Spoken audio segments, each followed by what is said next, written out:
It was supposed to be just another job, a quick paycheck before the next struggle.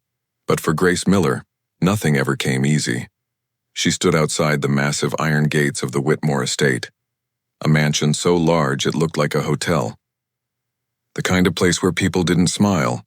They simply nodded and carried secrets behind glass walls. Grace clutched her old leather bag tighter and took a deep breath. She had no idea that behind those gates waited the two most notorious children in the city, and the man whose life would change hers forever. The Whitmore twins were famous for one thing. No nanny ever lasted more than a week. Some quit, some cried. Some swore the house was cursed. Mr. Alexander Whitmore, the billionaire father, had given up. Since his wife's death 2 years ago, his children, Ethan and Ella, had become wild storms in tiny bodies. They screamed, broke things, and turned every nanny's day into a battlefield.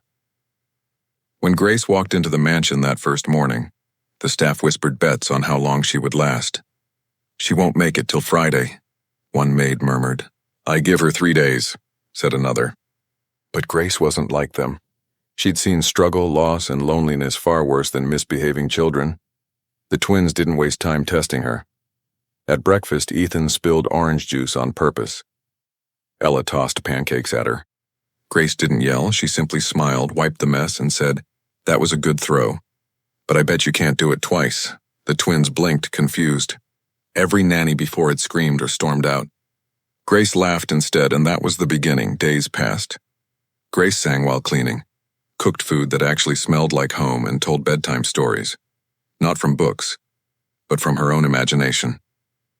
Slowly, the mansion that once echoed with anger began to sound like laughter again. One night, as she tucked the twins into bed, Ella asked quietly, "Miss Grace, are you going to leave too?" Grace smiled softly. "Not unless you want me to," the little girl whispered. "Then please stay." Grace promised she would. But fate had other plans. A week later, Alexander Whitmore returned from a business trip. Tall, cold, and distant, his presence commanded silence. The twins ran to him, but he barely patted their heads. When he saw Grace, he frowned. "You must be the new nanny," he said curtly. "You won't last." Grace simply replied, "We'll see, sir." That night, Alexander overheard laughter coming from the children's room, something he hadn't heard in years. He paused at the door, listening to Grace tell them a story about a bird who lost its wings but learned to fly again. For the first time in a long while, he smiled. The next morning, everything changed. A scream echoed through the hall. Grace ran upstairs to find Ella hiding under the bed, trembling. Someone had left a strange doll on her pillow, its eyes blacked out, a note tied to its hand. "She doesn't belong here." Alexander called the guards, furious. But the cameras showed nothing. No one had entered the room. Grace stayed calm, comforting the twins. But she couldn't shake the feeling that someone was watching them, and that the warning wasn't just for her. Days later, Alexander started noticing odd things. Papers missing from his desk, doors left open, and faint footsteps at night. The mansion's silence had turned sinister. Grace began staying up late, checking on the twins every hour. One night, she heard whispering near the nursery. When she opened the door, the lights flickered.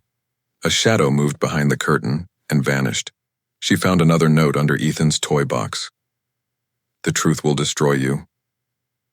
The next morning, Alexander accused her. "Ever since you arrived, strange things have been happening," he said harshly. Grace's eyes filled with tears.